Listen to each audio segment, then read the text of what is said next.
Hello friends, कैसे हो आप सब। I hope you all are doing good. सब खैरियत से होंगे। सो आज अगेन एक और लेक्चर ऑडिट के ऊपर, यूनिट 4 के ऊपर। सो आज हम लोग टॉपिक कवर करेंगे दोस्तों, सेक्रेटरियल ऑडिट। राइट, काफ़ी इंटरेस्टिंग टॉपिक है। राइट, तो ध्यान देना, काफ़ी एमसीक्यू इसके ऊपर से आ सकते हैं। तो एक एक मेरा जो वीडियोज़ है एकदम ध्यान से देखना। Right, okay. Now objective of secretarial audit section 204 companies act 2013। दोस्तों, अब ये जो सेक्रेटरियल ऑडिट है, अगर देखा जाए तो पहले इतना कुछ उसका इम्पोर्टेंस नहीं था, बट जैसे जैसे कंपनीज एक्ट के अंदर चेंजेस आए उसके बाद काफ़ी इम्पोर्टेंस देने लगे हैं इसको। जैसे 1956 आया पहले कंपनीज एक्ट, फिर 2003 एंड देन 2013, मतलब चेंजेस करते गए। और जो कंपनी सेक्रेटरियल ऑडिट है उसको काफ़ी इम्पोर्टेंस दिया है। राइट, अब उसका ऑब्जेक्टिव देख लेते हैं कि सेक्रेटरियल ऑडिट का ऑब्जेक्टिव क्या है। राइट, कि objective of secretarial audit is assuring owners, creditors, public and regulation that affairs of the company are carried in accordance with the applicable rules, laws, regulation and memorandum and article of association and agreement the decision making process। मतलब कि यार secretary audit करवाने का objective यही है, मतलब companies का, कि देखना है कि क्या कंपनी ने जो भी रूल्स रेगुलेशन है क्या सही से फॉलो किए या नहीं किए, जो उनका आर्टिकल ऑफ एसोसिएशन है बराबर कैसा होना चाहिए अकॉर्डिंग टू कंपनीज एक्ट, क्या वो है कि नहीं है, उनका मेमोरेंडम ऑफ एसोसिएशन, राइट, वो बराबर बने हैं कि नहीं बने according to the what this section 204। तो ये सब कौन देखेगा? ये सब सेक्रेटरी देखेगा, बराबर। Now second, list of the beneficiaries. अब इसके जो सेक्रेटरी ऑडिट करवाएंगे हम, वो किस किस को, मतलब इसके यूजर्स कौन से, उसको किस किस को फायदा होगा। तो यार देख सकते हो आप कि क्रेडिटर्स को फायदा होगा इसका, फिर शेयर होल्डर्स को फायदा हो सकता है, रेगुलेटरी अथॉरिटीज को फायदा होगा, मैनेजमेंट को, डायरेक्टर्स को, other stake holders and company and credit rating agency. मतलब ये जो है, these are the list of the beneficiaries of secretary audit. MCQ में क्वेश्चन बन सकता है, आपको ऐसे बोलेंगे, ऐसे 4 ऑप्शन देंगे कि these are the list of the beneficiaries, अब उसमें से कौन सा बेनिफिशियरी नहीं है, तो ऐसा एमसीक्यू बन सकता है, बराबर। नेक्स्ट है, who can conduct the secretary audit. तो दोस्तों, अब सेक्रेटरी ऑडिट नाम से ही पता चल जाता है, आपको भी पता चल ही गया होगा कि यार जो कंपनी सेक्रेटरी है, मतलब जिसके पास डिग्री है under the company secretary act, बराबर, वही मतलब सेक्रेटरी ऑडिट कंडक्ट कर सकता है, बराबर। और जो एम्प्लॉय नहीं, अभी भी बोल रहा हूं, जैसे टैक्स ऑडिट में बोला था, एम्प्लॉय नहीं कर सकता। सीएस अगर कंपनी सेक्रेटरी एम्प्लॉय है कोई कंपनी के अंदर, तो वो सेक्रेटरियल ऑडिट कंडक्ट नहीं कर सकता। कौन करेगा? कि जो भाई प्रैक्टिस में जिसकी ऑफिस है वही कंडक्ट कर सकता है, बराबर। Next, document required for audit. मतलब ऑडिट के लिए कौन कौन से डॉक्यूमेंट रिक्वायर्ड होंगे सेक्रेटरी को? तो एक तो है first notice, minutes of meeting, attendance registers पहला है, फिर है draft financial statements, auditors report, directors report, all statutory registers, filing with the register of the companies and filing to the stock exchange. मतलब इतने सारे डॉक्यूमेंट्स होने चाहिए, तब जाके सेक्रेटरी ऑडिट करेगा, बराबर। नोटिस होती है, मीटिंग के लिए नोटिस देते हैं ना वो, फिर मिनट्स ऑफ द मीटिंग, मतलब मीटिंग के जो भी मेन पॉइंट्स है, जो भी डिस्कस हुआ उसके मिनट्स, फिर अटेंडेंस रजिस्टर, कौन किसने अटेंड किया है, कौन एब्सेंट था, बराबर, वो सब कुछ सारा डेटा। फिर ड्राफ्ट फाइनेंशियल स्टेटमेंट, मतलब हमारा PNL, cash flow statement if applicable, बराबर, बैलेंस शीट, सब कुछ देना पड़ेगा। ऑडिटर रिपोर्ट्स देना पड़ेगा, ऑडिटर ने क्या रिपोर्ट दिया है कंपनी के फाइनेंशियल स्टेटमेंट के ऊपर वो भी बताना पड़ेगा, कुछ भी छुपा रहना नहीं चाहिए। डायरेक्टर रिपोर्ट्स भी देना पड़ेगा। ऑल स्टैट्यूटरी रजिस्टर, मतलब उनके पीएफ रजिस्टर, ईएसआईसी रजिस्टर्स, बराबर, क्या उन्होंने बराबर पीएफ काटा है, क्या उन्होंने बराबर टीडीएस काटा है, क्या उन्होंने बराबर जीएसटी काटा है, सब कुछ, ईच एंड एवरीथिंग, सब कुछ देना पड़ेगा कंपनी सेक्रेटरी को। Filling with the register of the companies. भाई आप देखो, ये रजिस्टर्ड जो है आरओसी वर्क बोलते हैं इसको, क्या बोलते हैं, आरओसी वर्क। ये अगर देखा जाए तो जब मैं इंटर्नशिप कर रहा था अंडर द चार्टर्ड अकाउंटेंट, तो मैंने आरओसी वर्क बहुत करे हैं। मतलब क्या होता है कि जब आप बैलेंस शीट फाइनल करते हो, जब आपका चार्टर्ड अकाउंटेंट उस पर साइन कर देता है, तो अब आपको इसकी जो रिपोर्ट है, फाइनेंशियल स्टेटमेंट, एक कॉपी इनकम टैक्स को देनी पड़ती है, एक कॉपी क्लाइंट को देनी पड़ती है, एक कॉपी मतलब अलग अलग ऑफिस में जाती है, और एक कॉपी जो है ऑनलाइन वो आरओसी को देना पड़ता है। मतलब रजिस्टर्ड जो है, जो भी कंपनी का रजिस्टर्ड है, जैसे कि बड़ौदा है तो बड़ौदा का जो रजिस्टर्ड होगा, मतलब जो भी ये एरिया को कवर कर रहा है उसका एक रजिस्टर्ड होता है, उसको देना पड़ेगा, बराबर। तो वो जितने भी फाइलिंग की है रजिस्टर्ड को, वो सब कुछ कंपनी सेक्रेटरी को बताना पड़ेगा, बराबर। Filing to the stock exchange, अगर कंपनी लिस्टेड कंपनी है तो जो भी स्टॉक एक्सचेंज के साथ डील हुआ है उनका, जो भी सेबी के अंदर उन्होंने रिपोर्ट भेजे, वो सब कुछ देना पड़ेगा कंपनी सेक्रेटरी को जब वो ऑडिट करने आए तब, ठीक है। अब सेक्रेटरी ऑडिट रिपोर्ट, ये है इंपॉर्टेंट फॉर्म नंबर MR3, बराबर। MR3 के अंदर इनका फॉर्म जो होता है एकदम फिक्स होता है भाई, बराबर। सबका फॉर्म फिक्स होता है, जैसे टैक्स ऑडिट के अंदर फिक्स होता है 3CA और 3CB और 3CD, ये सब फिक्स होता है। मतलब ये जो रिपोर्टिंग करने का जो तरीका है दोस्तों, वो फिक्स होता है हमेशा। जैसे टैक्स ऑडिट का रिपोर्ट, फिर कंपनी ऑडिट का रिपोर्ट, फिर कारो, ये सब कुछ फिक्स होता है, तो वही ऑर्डर में होना चाहिए। आप आपके हिसाब से नहीं कर सकते ऑर्डर रिपोर्टिंग, बराबर। उसके अंदर जो स्टैंडर्ड है, जो भी है, वो सब कुछ फॉलो करना पड़ेगा भाई, ठीक है। तो अब इसके अंदर देख लेते हैं कि क्या है, बराबर, कैसे अपने रिपोर्ट करेंगे, ठीक है। तो report for the financial and report to be addressed to the members similar to the independent audit reports, parts of the secretarial audit report. यहां से एमसीक्यू बनेंगे दोस्तों, ध्यान से। Parts of the secretarial audit report, तो para number 1 preamble मतलब starting point. इसका starting point क्या है, वो, बराबर। पैरा 2, तो पैरा 2 में क्या होगा, एमसीक्यू में बन सकते हैं क्वेश्चंस के पैरा 2, तो पैरा 2 में क्या क्या चीजें इंक्लूड करेगी, वो सब कुछ आपको पता होना चाहिए, क्योंकि इसके ऊपर एमसीक्यू बन सकता है कि report in general based on the verification of companies books, paper, minute book, forms and returns and filed and information provided that company has complied with the statutory provision listed in the report that company has proper board process and compliance mechanism।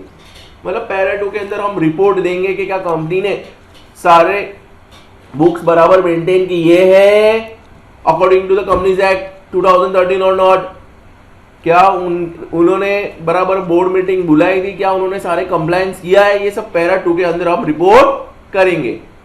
अब आते हैं para 3 के ऊपर, ठीक है। Para 3 क्या बोल रहा है कि report size examination of the books, paper, minutes, books, forms, return file, other records maintain by the company according to the provision of companies act 2013, security contract act 1956, depository act 1996, foreign exchange management act 1999, right. फिर है security exchange board of India regulation 2011, security exchange board of India regulation 1992, security exchange board of India regulation 2009, security exchange board of India stock option scheme and employ stock purchase scheme regulation 1999, security exchange board of regulation 2008, बराबर। मतलब ये जितने भी है, बराबर दोस्तों, ये para 3 के अंदर ये जितने भी मतलब एक्ट है, क्या उसके हिसाब से बुक्स बने हैं, ये सब एग्जामिनेशन होगा। वो कौन करेगा, कंपनी सेक्रेटरी ऑडिटर, बराबर। ये सारी चीजें पैरा 3 के अंदर हम बताएंगे कि भाई सही में लोगों ने किया है कि नहीं, क्या इन्होंने जो फीमा एक्ट है फॉरेन एक्सचेंज मैनेजमेंट उसको फॉलो किया है, क्या उन्होंने सिक्योरिटी कॉन्ट्रैक्ट एक्ट को फॉलो किया है, क्या उन्होंने सेबी को फॉलो किया है, क्या उसके गाइडलाइंस को फॉलो किया है। ये सारी चीज पैरा नंबर 3 में आएगी, याद रखना, पूछ सकते हैं, एमसीक्यू आ सकता है para 3, right. Now para 4, Para 4 deals with the examination of compliance with the applicable clause of the following कि secretarial standard issued by the Institute of Company Secretary of India, मतलब कि जो जैसे कि ICAI के standards है बराबर, वैसे ICSI के भी खुद के स्टैंडर्ड्स है, वैसे CWA मतलब CMA के भी खुद के स्टैंडर्ड्स है। तो क्या ये जो भी है क्या उन्होंने फॉलोड किए हैं, ठीक है। Listing agreement entered into by the company with stock exchange, मतलब उनके लिस्टिंग एग्रीमेंट्स वो भी एग्जामिन किया जाएगा। Reports deal with the compliance and other और otherwise with the provision of the act, rules, regulations, guideline, standard etcetera mention वो subject to the following observation if any, बराबर। मतलब कि para 4 specifically deal with the secretarial standard, क्या उसके हिसाब से अगर फॉलो किया है कि नहीं, कि अगर कुछ डेविएशन है तो क्या उसका रीजन प्रोवाइड किया है, ये सब पैरा किसमें आएगा, 4 में आएगा। अब इसके बाद so para 5 now report deals with the constitution of board of directors, executive, non executive, independent directors, women director etcetera, adequate notice to the directors for board meetings. मतलब पैरा 5 क्या बोल रहा है दोस्तों कि क्या जो बोर्ड मीटिंग हुई है तो क्या उसकी नोटिस अकॉर्डिंग टू द मतलब रूल्स गई है कि नहीं गई है, बराबर। और क्या कितने अकॉर्डिंग टू द रूल्स उसके अंदर जो कोरम बना है कि नहीं बना है, मतलब उतने उसके हिसाब से जो मीटिंग के हिसाब से मिनिमम इतने पर्सन या इतने डायरेक्टर होने चाहिए, क्या उतने है कि नहीं, वो सब पैरा 5 के अंदर आएगा। अब आते दोस्तों पैरा 6 के अंदर क्या इंक्लूड करेंगे, तो report deals with the confirmation of adequacy system and the process in the company commensurate with the size and the operation of the company to monitor and ensure compliance with the applicable laws, rules, regulation and guidelines। मतलब para 6 भी यही include कर रहा है कि मतलब जो भी है, मतलब कंपनी ने अपनी नेचर और साइज़ के हिसाब से इंटरनल कंट्रोल सिस्टम सेट की है या नहीं की है, वो सब हम पैरा 6 के अंदर इंक्लूड करेंगे। और कोई क्वालिफिकेशन होगा if any observe to be cited, मतलब कोई भी क्वालिफिकेशन है वो ये पैरा 6 के अंदर सेक्रेटरी ऑडिट अपना रखेगा, मतलब कोई भी क्वालिफिकेशन जो भी है कंपनी के रिगार्डिंग वो सारा ये पैरा 6 के अंदर लिखेगा। नाउ पैरा 7 में क्या है कि report deal with the specific event action having major bearing on the companies affair in pursuance of the above referred laws, rules, regulation, guidelines, standard etcetera referred to the above for example. तो इसके अंदर para 7 के अंदर कोई भी special event होता है जैसे कि preferential issue of shares, debentures, sweat equity shares, right, redemption और buyback of the security, major decision taken by the members in pursuance of section 180 of the Companies Act 2013, कुछ मर्जर किया है, amalgamation हुआ है, रिकंस्ट्रक्शन, फॉरेन टेक्निकल कोलैबोरेशन किया है, ये सारी चीज़ अगर कुछ भी हुई है तो सारा पैरा 7 के अंदर हम इंक्लूड करेंगे। तो जो हमने अभी डिस्कस किया दोस्तों वो सारा मतलब जो सेक्रेटरी ऑडिट रिपोर्ट था उसके फॉर्म हमने डिस्कस किया MR3, जिसके अंदर 7 पैराग्राफ्स है और हर पैराग्राफ में क्या आएगा हमने वो डिस्कस किया। अब आते हैं हम लोग नेक्स्ट टॉपिक के और that is duties of the secretary auditor. मतलब यहाँ पे ड्यूटीज क्या है फ्रॉड रिपोर्टिंग के अंदर, सेक्शन 143 सब सेक्शन 12 क्लॉज 14। अब उसके अंदर क्या है दोस्तों कि company secretary in practice during the conduct of the secretary audit has sufficient reason to believe that an offence involving fraud is being committed और has been committed against the company by officer or employees of the company, he shall report to the same to the central government immediately but not later than 60 days of his knowledge with the copy to the board or audit committee seeking their reply within 45 days। मैं आपको अब इसका शुद्ध देसी हिंदी में explain करता हूँ कि भाई अब अगर मान लो कि कंपनी के अंदर कुछ और फ्रॉड हुआ है, उनके ऑफिसर्स ने किया है, कोई एम्प्लॉइज ने किया है, तो कंपनी सेक्रेटरी को ड्यूटी यही है कि विदिन 60 डेज मतलब इमीडिएटली या तो 60 दिनों के अंदर उसको सेंट्रल गवर्नमेंट को इन्फॉर्म करना है, बराबर। और विदिन 45 डेज के अंदर मतलब ये जो है ऑडिट कमेटी को भी सेंड करेंगे और 45 डेज के अंदर उसका रिप्लाई भी आना चाहिए, किसका, ऑडिट कमेटी का, राइट। ऑडिट कमेटी को भी बताएंगे भाई ऐसा ऐसा हुआ है तो उनको 45 डेज के अंदर रिप्लाई करना है इन राइटिंग। नाउ बोर्ड और audit committee to reply in writing step to be now board and audit committee reply in writing the steps taken to address the fraud. बराबर, मैंने अभी बताया कि 45 डेज में रिप्लाई देना है ना। Auditor to forward his report and reply of the audit committee with his comments to the central government within 15 days of reply by the board audit committee and report shall be in the form ADT4।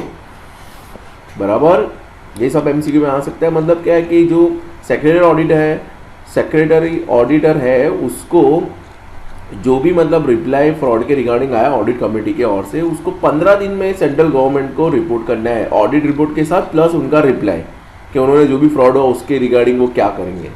और ये जो report है वो ADT4 के अंदर जाना चाहिए।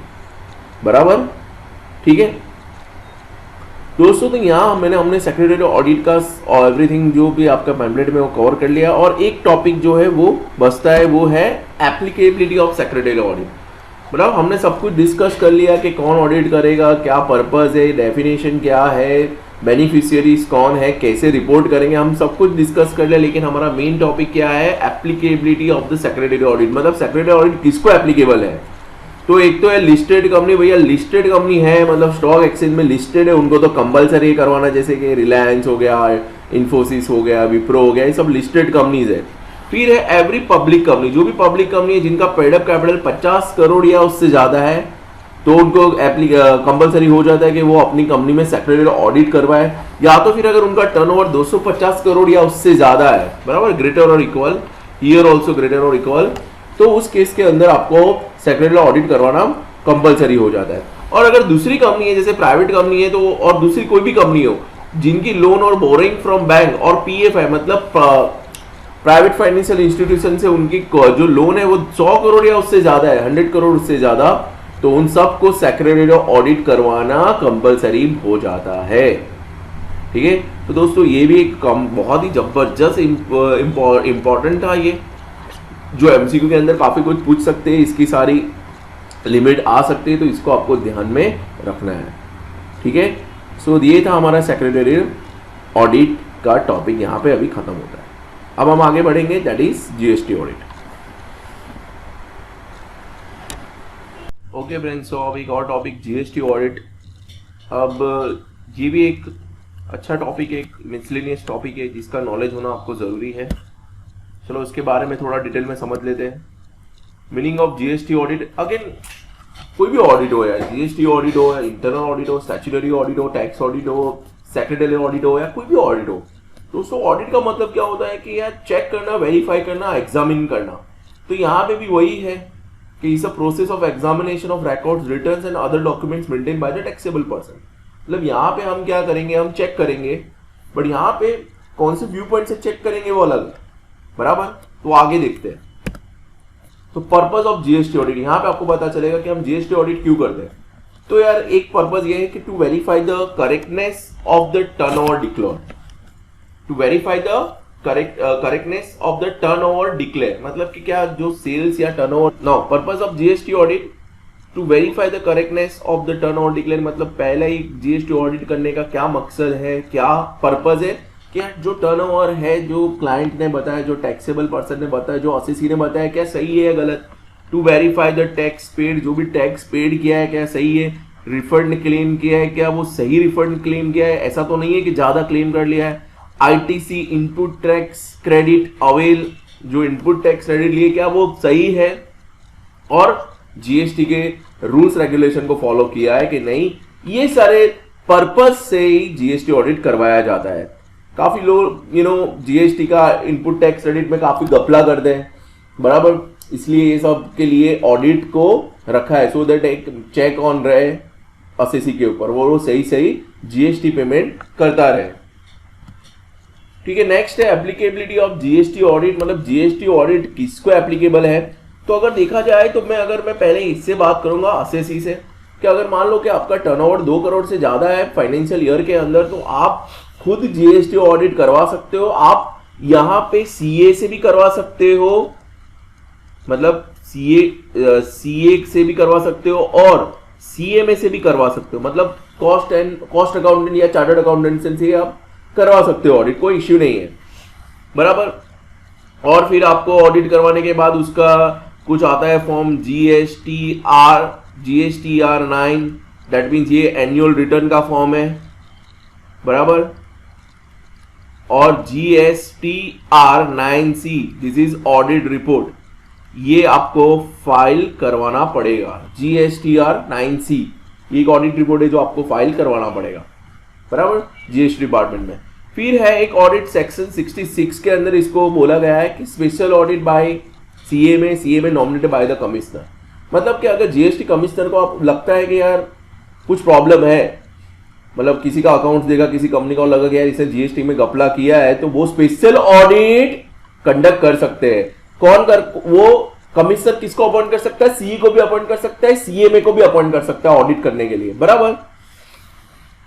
अच्छा, अब इसके अंदर 15 दिन का नोटिस देना पड़ता है, 15 डेज, मतलब कि ऑडिट करने से पहले 15 दिन से पहले नोटिस भेजेंगे किसको? क्लाइंट को, कि भाई हम तुम्हारे वहां पे ऑडिट करने आने वाले, ठीक है। और 65 भी सिमिलर ही है, general audit as ordered by the commissioner, मतलब ये भी ऑडिट कर सकते हैं, मतलब भेज सकते हैं वो, मतलब उनके बंदों को भेजेंगे या खुद आएंगे, कोई भी उनके डिपार्टमेंट में से आ सकता है। इसको डिपार्टमेंटल ऑडिट भी बोला जाता है, राइट। तो यहां पे भी 15 डेज का नोटिस रिक्वायर रहेगा, ठीक है।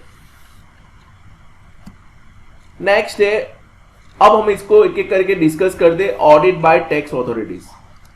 मतलब जब ऑडिट बाय टैक्स ऑथोरिटीज मतलब जीएसटी के ही बंदे आते हैं तब क्या होगा वो देख लेते हैं। कमिश्नर ऑफ सीजीएसटी और एसजीएसटी और any officer authorised by him may conduct audit of tax payer, frequency and manner of audit will be prescribed letter, and notice will send to at least 15 days before. MCQ में बन सकता है question कि देना पड़ेगा, 15 days से पहले बताना पड़ेगा कि हम आ रहे हैं।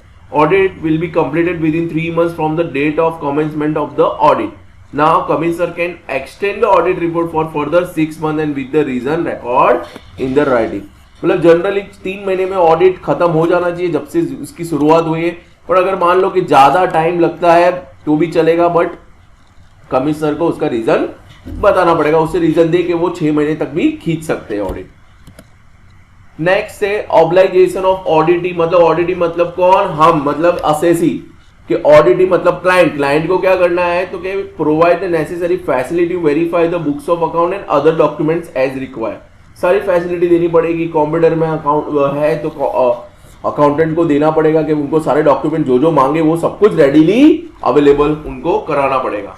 To give information and assistant for the timely completion of audit, जो भी इंफॉर्मेशन मांगेंगे वो सब कुछ देना पड़ेगा, right. To give the information and assistant for the timely completion of audit, मतलब जो भी इंफॉर्मेशन जो भी मांगेंगे वो लोग, जो भी ऑफिसर आया ऑडिट करने के लिए, तो उसको देना पड़ेगा। Next, findings of the audit, मतलब जो भी ऑडिट के अंदर आपने ढूंढा है, जो भी आपके रिपोर्ट है, जो भी आपकी क्वेरीज है, तो जो भी आपने किया है audit, on conclusion of an audit the officer will inform the taxable person with in 30 days of the findings, their reason, that taxable person right obligation. If the audit results in the detection of unpaid, short paid tax or wrong refund or wrong input tax credit, will then demand and recovery action will be initiated. ठीक है, मतलब के मतलब जो भी है, जो भी उनका रिपोर्ट, जैसे कि कोई भी ऑफिसर है, उन्होंने रिपोर्ट रेडी किया और उन्होंने जो भी ढूंढा, बराबर, उन्होंने जो भी रिपोर्ट मतलब ऑडिट करने के बाद जो भी उनके फाइंडिंग्स है, उन्होंने जो भी कुछ ढूंढा, वो ऐसा लगा कि भाई तुमने जीएसटी कम पे किया है, या आपने रिफंड गलत लिया है, या आपने इनपुट टैक्स क्रेडिट गलत गई है, ये सारी चीजें 30 दिन के अंदर क्लाइंट को बता देना पड़ेगा, बराबर। 30 दिन के अंदर क्लाइंट को उनको बताना है। Next, special audit under GST, first भी था वो general audit which can be ordered by the commissioner. Now special audit can also be ordered by the chief commissioner of GST. Now assistant commissioner may initiate special audit considering the nature and the complexity of the case and interest of the revenue. If he is of opinion during the any stage of scrutiny, inquiry, investigation that values has not been correctly declared or the wrong credit has been availed, then special audit can be initiated. Special audit can be conducted even if the taxpayer books have already been audited before, मतलब even if तुम्हारा audit हो गया है पहले, आपको clean chit मिल चुके, तब भी स्पेशल ऑडिट हो सकता है। एमसीक्यू में आएगा, ऐसा पूछेंगे, बराबर, एमसीक्यू में बन सकते हैं क्वेश्चन दोस्तों, ध्यान से। फिर है who will order and conduct a special audit. अब कौन कर सकता है, तो भाई assistant commissioner with the prior approval of the commissioner. मतलब असिस्टेंट कमिश्नर कर सकता है, पर उसको परमिशन लेनी पड़ेगी उसके मेन कमिश्नर की। Can order for special audit, the special audit will be carried out by the chartered accountant और the cost accountant nominated by the commissioner. पहले ही बोला कि जीएसटी ऑडिट में ऐसा कुछ है नहीं कि सिर्फ सीए करे या फिर सिर्फ कॉस्ट अकाउंटेंट करे, बराबर है। जैसे स्टैट्यूटरी ऑडिटर के अंदर सिर्फ सीए कर सकता है, कॉस्ट ऑडिट सिर्फ कॉस्ट अकाउंटेंट कर सकता है, सेक्रेटरी ऑडिट सिर्फ कंपनी सेक्रेटरी कर सकता है, लेकिन जीएसटी ऑडिट में ऐसा कुछ नहीं है। ओके, वो कॉस्ट ऑडिट या कॉस्ट अकाउंटेंट या तो चार्टर्ड अकाउंटेंट कर सकता है, और वो भी प्रैक्टिस में होना चाहिए। What is time limit to initiate special audit? Now auditor will have to submit the report within the 90 days and this may be further extended by the tax officer for the 90 days on application made by the taxable person or the auditor। मतलब 3 महीने में generally खत्म हो जाना चाहिए, 90 दिन में। पर ऐसा लग रहा है कि यार ये बहुत ज्यादा कॉम्प्लेक्स है उनका अकाउंट, तो दूसरे 90 दिन बढ़ा सकते हैं, बराबर। इन शॉर्ट मैक्सिमम 6 महीने और मिनिमम 3 महीने। Next topic, who will bear the expense of the special audit? तो सीधी सी बात है भैया कि एक्सपेंस फॉर द एग्जामिनेशन और audit including audit remuneration will be determined and paid by the commissioner. अब सीधी सी बात है, जो भी कॉस्ट अकाउंटेंट और चार्ट अकाउंटेंट आएगा वो कोई फ्री में तो आएगा नहीं, बराबर। वो कोई सेवा देने तो बैठे नहीं यार, तो उनको पैसा देना पड़ेगा, और रेम्युनरेशन मतलब फीस देनी पड़ेगी। कौन देगा? तो भाई कमिश्नर, असिस्टेंट कमिश्नर और chief commissioner. How are the findings of the special audit deal with? मतलब जो भी स्पेशल ऑडिट के अंदर जो भी कुछ भी मिला है उसको कैसे डील करेंगे? तो taxable person will be given opportunity being heard in the findings of the special audit and if the special audit result in deduction of unpaid और शॉर्ट पेड टैक्स और रॉन्ग रिफंड और input tax credit wrongly availed, then demand and recovery action will be initiated, बराबर। तो special audit conduct करने के बाद मतलब जो क्लाइंट है उसको भाई असेसी को देंगे मौका बोलने का, और फिर उसके बाद भी पता चल जाता है, मतलब वो कंट्रोल हो जाता है कि यार उसने इनपुट टैक्स क्रेडिट गलत ली है, रॉन्ग रिफंड लिया है, तो उसके ऊपर action according to the act लिया जाएगा अंडर द ऑडिट। ठीक है, सो यहाँ पे मैंने आज ये लेक्चर नंबर 2 में 2 टॉपिक कवर किए, एक तो फॉर सेक्रेटरी ऑडिट और audit under the GST. Okay, bye all of you, take care, दुआ में खास याद रखना।